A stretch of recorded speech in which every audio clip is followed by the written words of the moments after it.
Ladies and gentlemen, welcome to what is going to, at least temporarily, actually, no, definitely not temporarily, take over Tuesdays for now. For those of you that are unaware from my Sunday series, which is still, or, yeah, it is Sunday, isn't it? No, actually, I think I moved it to Saturday. Anyway, for those of you unaware of my Ran Dota series, I'm a big fan of what are now, most often nowadays called MOBAs. That's multiplayer online battle arena. I actually kind of prefer the term ARTS or ARTS games. That is for action real-time strategy. So that's what this is. This is Paragon. You've probably heard of it if you follow Force Strategy Gaming or Total Biscuit. He did some of this. He did some stuff on this years ago. But I've decided I'm gonna start doing this. I'm gonna do something similar to what I do with Dota. But I'm not just going to be casting this. I want to do more than that. I want to do guides. I want to help people. I want to help the community. Because honestly, that is part of how my brain works. I'm not going to lie. Really just part of how my brain works. What you see here is the main screen. You'll notice a couple of things right off the bat. This has a feature that you see in Heroes as well. It's daily quests. You always get 3. You don't get 1 and then you come back the next day and you get another one added onto it if you didn't finish the first one. You start with 3 every time. You also get, if you complete the daily quest, all 3 of them, you get 10 stars. The difference is that you're not always going to get stars, because stars help you unlock things like the star chest, which you can upgrade. It starts at a bronze chest, and once you get to certain amounts of stars by playing games, you get stars by playing games. You get, even on just doing PvE against the AI, you get 2 stars right there. Plus whatever you earn from the daily quests. As you get more stars, the star chest levels up. They also have the Mega Vault, which you start at 0 and you get a gold chest at 30 stars, a diamond chest, which is better at 60 stars, and then you get a vault token at 90 stars. And you get about a week to do this. And what this does is this can unlock skins. I've earned a skin. You can get loot crates. You can earn a gold key, which guarantees a rare or better item from a loot crate. There is a loot crate system in this, yes, you can probably already tell that. And you go to the store here. There are featured, they did just release a new character named Drongo. I'll go over the character list in a minute, in just a bit, but I'm going to do that as if you've ever watched a Nerd Cube video where he goes over a diverse cast of characters, I'm going to do something kind of like that. But mostly what you'll be buying here is skins. You can also get boosts for the 2 currencies and for experience. But you can also buy crates.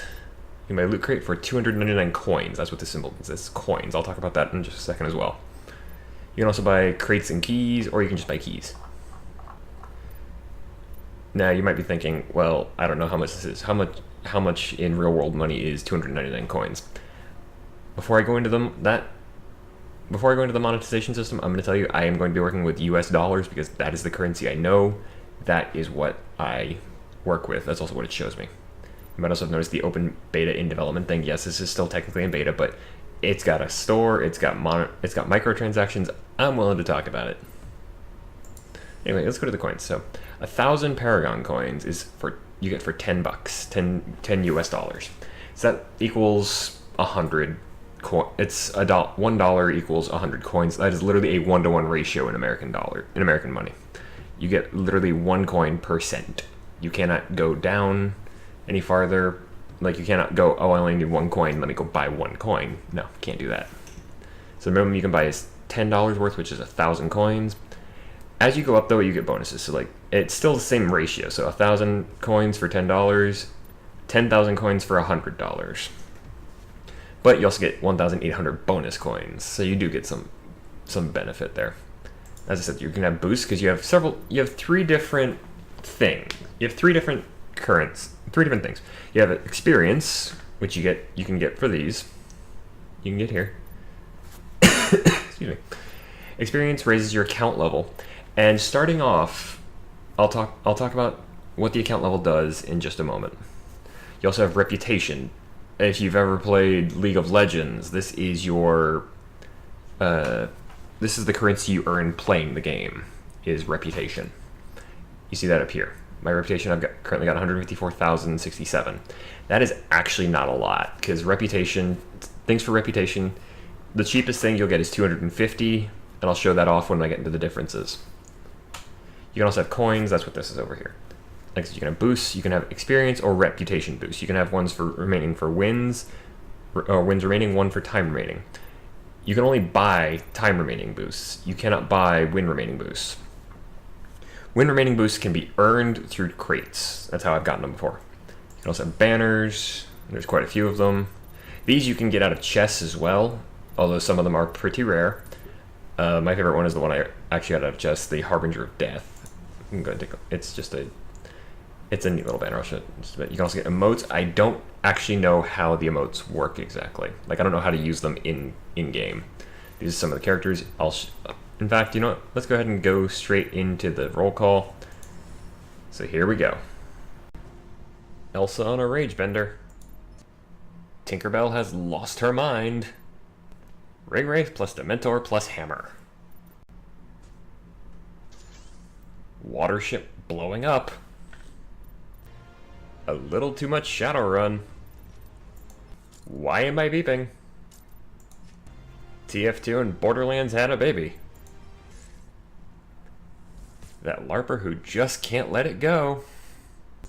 Blood Rain's hotter sister. Rock'em Sock'em Robot. Angry Rhino. Too many fetishes to count. The pipe is filled with acid. Probably compensating.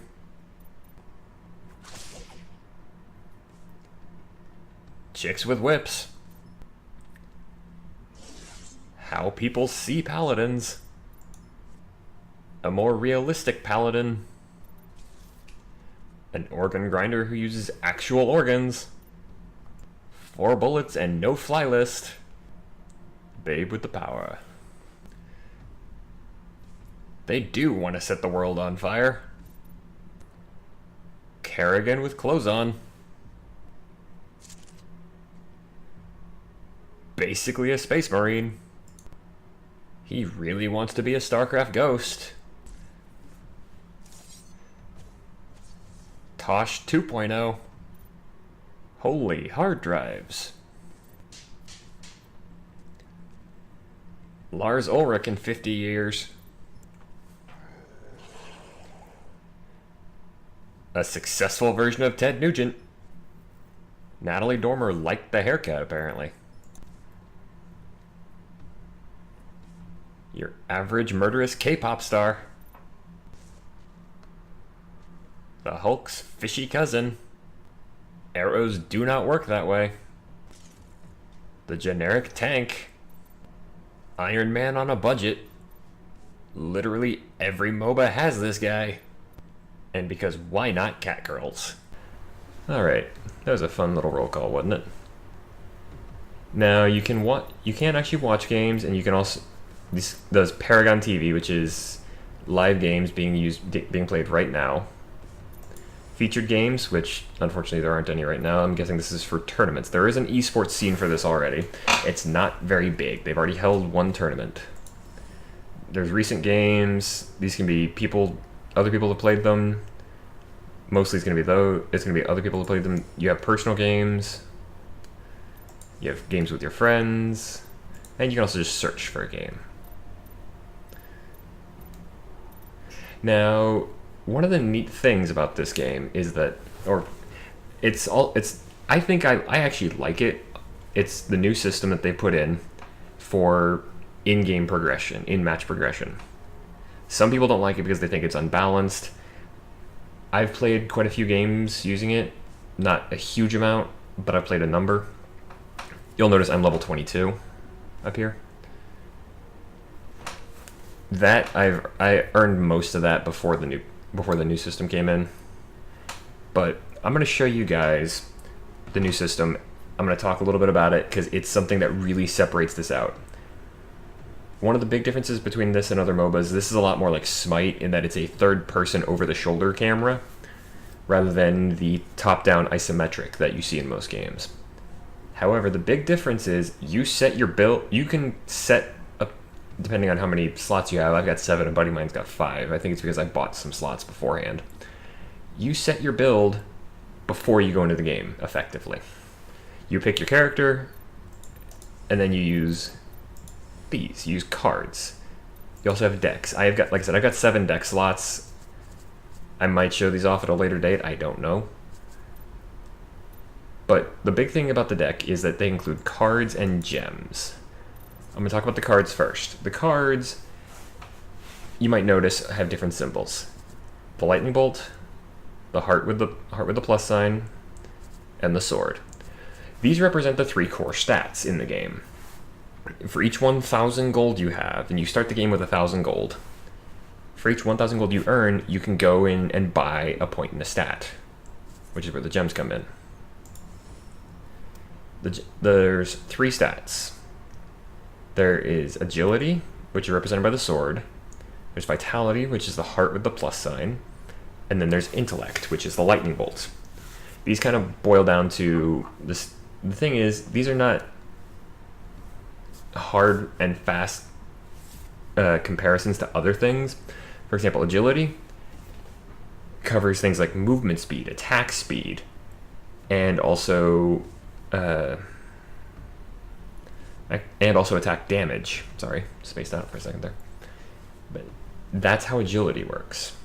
Vitality is all about health, of course. It's also about health regeneration. It also covers shield. Anything that will help you survive longer is covered under vitality.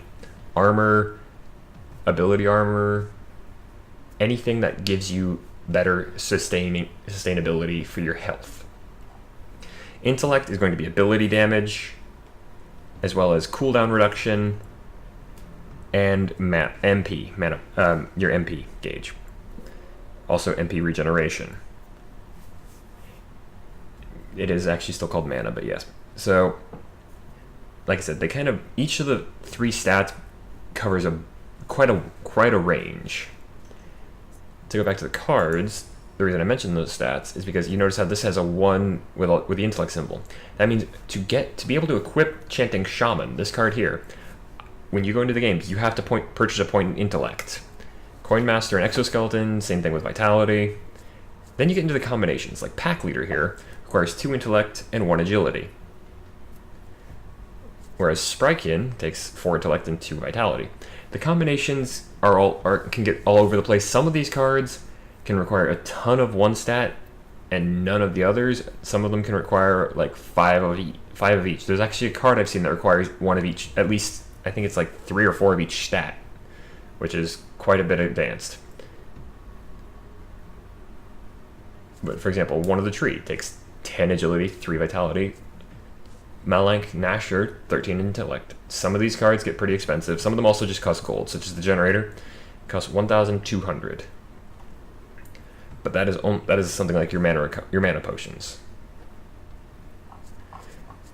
These cards are where people are having trouble because some of these they are seen as being a little bit unbalanced. I get some of it. I don't get a lot. I don't get all of it. But this is actually how you build your character in the game in each match, because you go in with what's called a deck, which is a maximum of 12 cards, and I don't remember the exact number of. I'll just pick a deck, right? Actually, you know what? I'll show you guys a new deck. First off, what you need to do is select 2 affinities. The best way to think of this is think of the 5 colors of Magic the Gathering. Growth would be green. It's all about defense, and you get stronger over time. This is a lot of vitality cards are going to be in growth. There's some agility cards, but a lot of those are going to be vitality. Knowledge is going to be your blue. Tactical, outwitting your opponents. A lot of intellect, some agility and vitality, but mostly intellect is going to be in the knowledge section. Order is kind of balanced. It's the white of the five affinities. Supportive playstyle, improving your team. This is best for support characters. A lot of vitality. And a lot of, actually, it's pretty, like I said, it's pretty well balanced with a little bit heavier towards vitality, I believe. Death is the black. Insidious, bend the rules to your benefit. Also, like Order, this is pretty well balanced, but this is focused more on damage over time and becoming more and more dangerous really quickly through creative interpretation of the rules. And then finally, Chaos is the red. very aggressive playstyle, push everything to the limit like it says. This is your agility hero. So what we're going to do is actually, I'm just going to pick 2 affinities. I'm going to take, let's take Chaos and Knowledge, just because blue and red always were fun mixes. Next, you pick your cards. It does this by breaking them down into the 2 affinities you picked. You can also sort by cost, affinity, level, rarity, and name. I'm going to sort by affinity because it's easier that way. You need at least 3, but yes, it also tells you how many cards you have in your deck. I currently have 0 because I haven't put anything in there. You need a minimum of 3 cards, you can have a maximum of 12. The reason it says a minimum of 3 is you only have 3 slots while playing in the match for your character to use. You can only ever have 3 cards equipped at a time. You can, once you're back at the fountain, back at base, you can freely swap out cards that you have the ability for. Say, for example, in the game, I've got 4 Intellect. And I've got Advanced Evolution, Mana Flow Acolyte, and Supply Sergeant in my deck. I can only have 2 of them equipped because Supply Sergeant and Mana Flow Acolyte each take 3 Intellect. While you're using a card, the points that it takes up, so like I was saying, these 3 Intellect points it takes for Mana Flow Acolyte would be unavailable to use for something else like Supply Sergeant. If I unequip Mana Flow Acolyte, I can then equip Supply Sergeant. If I have the extra point, I can also put on Advanced Evolution. However, if I only have 3 points and I put on Advanced Evolution, neither of these are usable. That is why making sure you focus on your stats and know what you're doing, very important. So let's just throw together something real quick. I'm not actually going to keep this deck. I'm just using it as an example. Let's take Advanced Evolution, Mana Flow Acolyte, Supply Sergeant. I'll take Static Trap and Atomic Soldier. There, that's 5. Now we go into the these are the Chaos cards. One of the things you want to be careful of is you also want to make sure that your stats, your stat points, kind of match up. You don't want to do a huge mix. Like I wouldn't want to put in Reactor Beast and Overclock Droid, because that would those would take a total of 4 vitality to use one of them. Whereas if I decided, let's put in Heavy Hitter, that's not too bad because I have agility already in the deck. Then you also get cards that are like the highest cost I've seen so far is 13, if I remember correctly. And the 13 cards are usually very powerful, but they have some big drawback. For example, Deathcrawler, like it says, attack speed reduced by 50. That is actually quite a bit.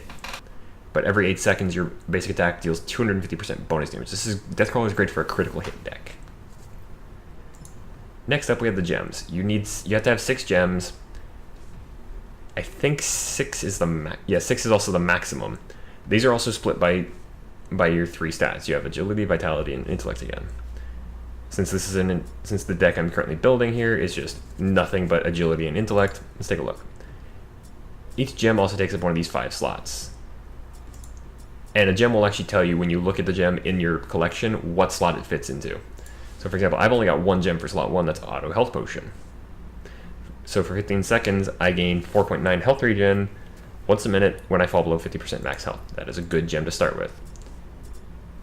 I can also take one of these. Wealthy is a pretty good gem to have because that gives you extra money. I'll start with those. I'll take Auto Mana Potion as well. Deadly Mana. And then I've still got 2 gems I can use. Now, you don't have to, if I wanted to, watch, if I take off Deadly Mana, I don't have to use that slot. I can just go on and do another one. So I can take, instead, Mana Fountain and Overpowered Spells.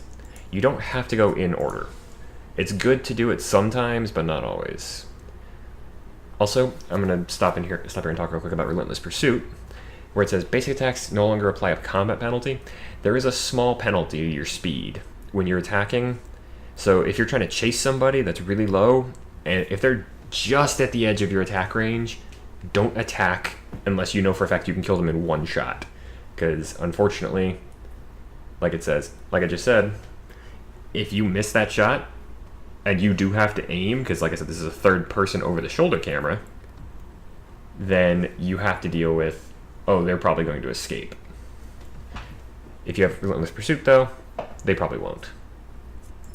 You can also sort gems by name and rarity. And then once you have your deck made, you click finalize, you give it a name, and it goes into your deck list. Like I said, I'm not actually going to keep this because I was just throwing it together to show you guys. Most people are only going to have 5 slots. I have 7 because back before they rolled out the new card and gem and deck system, I had actually bought 2 extra deck slots, so I have 7. That's why. This is also where you do your chests. I don't have any currently. Actually, no, I do, and I'll open that at the end of this once we're done here, just to show you guys how this system works. You also have loot crates, which loot crates can include. These are just 5 of the rarest, I think. I currently have 4 that I just don't have keys for. And then you also have your banners. I currently have 3 banners. This one is just funny. That's just a simple one. This is the one I like. This is the one I got out of a box, like I said. Let's go ahead and open that chest now. And then I can also use this to show you one of the big things you can use reputation for. Because there's 2 things you can use reputation for. The first, ooh, new card. First off, we have Quick Exit, Consume the Dead, which is a good gem. 2 new cards, actually. Phalanx Tribute, not a new card. Battle Shepherd, and a new... Is this... Power Tap, let's see. Oh, that is an epic. Permanently increase power by 15, but it's consumed on use. This is where another thing you can use reputation for. Because you see it says 4 out of 2. Every time you gain a copy of a card, it goes into your collection. And each card can be leveled up to level 10. I believe it's level 10. I do not remember 100%. Once I find out, I'll put a note in the video. But to level each card up, you need successively more. So go from level 1 to level 2, I need 2 copies. I've got 4 now. So let's go ahead and level this up. You can do this either with coins, starts at 25, or you can do this with reputation, starts at 2500. I'll use reputation because I've only got 105 coins that I got out of chests and the like. So now I've got a level 2 version of this. It does actually give you a small increase to power. I'll show you. Let's do this a little easier. Let's do this Battle Shepherd. Nearby allied minions gain 55 health regen and 6 power. Effect disabled if another hero is nearby. That's for Split Pusher. Cultivate, cost reduced by 500 gold with each point purchased. So let's see. I just mouse over this. And now instead, nearby allied minion gains 57.8 health regen and 6.3 power. And it tells you how much it's going to increase. So plus 2.8 health regen and plus 0.3 power. The small increases like the 0.3 doesn't sound like a lot, but over time that will build up. And then, like I said, I've also got, let's just show you guys how quickly this cost goes up. 2,500. I still got enough for another level, so let's go ahead and do that again. 6,250. And I can't show you anymore because I don't have enough. That is one reason. That is one thing that reputation is used for. The other thing you can use reputation for, and this is where it gets really expensive, it goes into the heroes. You'll notice that 2 of my heroes are listed out of alphabetical order. They're also listed with these weird little diamonds in front of them with numbers. That is called Mastery. Mastery unlocks various things. Usually, at the very start, it unlocks a skin for your character. I'll use Severog. He's one of my main characters. I am ranked to level 6 with him. When you first unlock him, this is what Severog actually normally looks like. This is his basic skin. I have what is known as Challenger Severog, which is this one, which means I've started the Mastery set for him. Then you have Rival, which comes up later on, and then finally once you get all the way through Mastery, you get the Master Class skin, which is always... The Master Class skins are a little bit... Some of them are a little lazy, some of them are a little neat. Master Severog is one of the middle of the road ones, I think. But they're always going to have the darkness, the fire to them. You do have a couple other skins, but Mastery is where you can use your reputation. Because there's 2 different ways to unlock Mastery. You can pay for it with coins, and I'll show you that. Let's use Aurora for this. I don't play her very often. But you can use Unlock Mastery. Oh, okay, I guess it depends on the hero. But you can have 25,000 Mastery to unlock Aurora, or I can do 25,000 reputation to unlock Mastery for Aurora, or I can use 25 coins. That's a cheap one. Some of these guys, that's because Aurora is an easy character. Let's find a hard character to do this with. Well, actually, Severog's rated as expert, but I can't. Let's use Grim.exe. Let's unlock his Mastery. Okay, actually, no, it might be because of somebody being new. Let's try Drongo. Oh, I guess they must have reduced the cost. It used to be that it was 500,000 mastery to unlock, or 500,000 rep to unlock mastery. Yeah, they really did. I guess they really did lower it. All right then. So yeah, you can use your reputation to unlock mastery points and mastery skins. Although the mastery skins will unlock, you also get other things. Take for example, let's go back to Severog here. At rank 1, I unlock the Challenger Crown of Letha. Letha is one of the continents or whatever in this world. The lore is a little bit weird because they don't go into it that much. At level 2, you get a diamond chest, or 2 diamond chests. At level 3, you get two gold chests, which is a little silly because you go down. At rank 4, you get a card. 5, you get another, and then 5, 6, and 7, it's just repeats.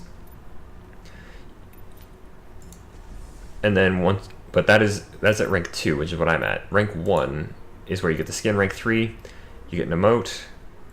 4 gets a hero shot banner. Rank 5 upgrades the crown. Rank 6 is rival. 7 is another emote. 8 is another banner. Upgrade to the crown. And then finally, rank 10, you get the master skin. 11 gets a gold key. 13 gets a grandmaster crown, and then finally, or 12 gets a grandmaster crown, and then finally 13 plus gets loot crates. Loot crate keys. You also do get bonus stars in the match. If you remember back when I was on the home screen here. If you're playing, like I said, I'm just gonna use player versus AI because that's what I have the most recent data on. You get 2 stars for completing the match. If you play as a master character that you have mastery on, say for example if I play Severog there, I gain 3 extra stars, or I think it's 3 extra stars, but you gain extra stars for playing a mastery character. All right. So like I said, the systems in this game, they're very similar. You're probably pretty familiar if you've played another MOBA. Most likely League of Legends or Smite is the best comparison to these because of the different currencies and such. Dota, not so much because of the free-to-play, or every hero is free right off the bat.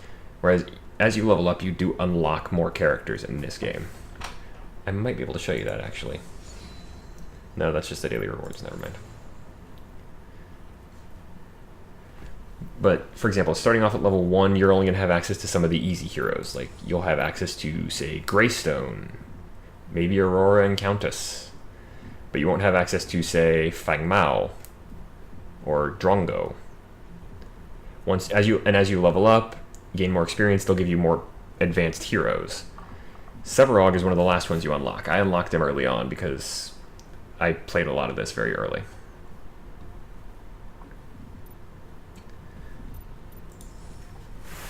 Anyway, folks, I hope you enjoyed this, and I'm looking forward to playing some Paragon for you guys. I'm going to do something a little bit different with this. I will be casting matches, but I'm also going to be doing guides on characters. So, for example, I might show you guys, one of the first ones I'm probably going to do is going to be here on Severog, because, as I said, he is my highest level character. He's my main, really. And I'll be showing off different strategies you can use, different ways they work, things like that. I promise you now, I will not play a character for a guide. I will not show you guys a guide that I have not played at least 5 games of a character with. So, for example, there's the character of Grux here. I've played him about once. I'm not going to go and make a guide on him in the next few days, unless I decide, you know what, I've gotten enough experience with him. I know what I'm doing. Let's go from there. I will actually play the character and learn the ins and outs before I do guides on them. I'm not just going to throw something together and hope for the best.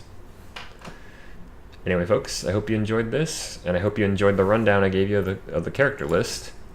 Although, to be fair, the names I gave them were obviously were meant to be funny.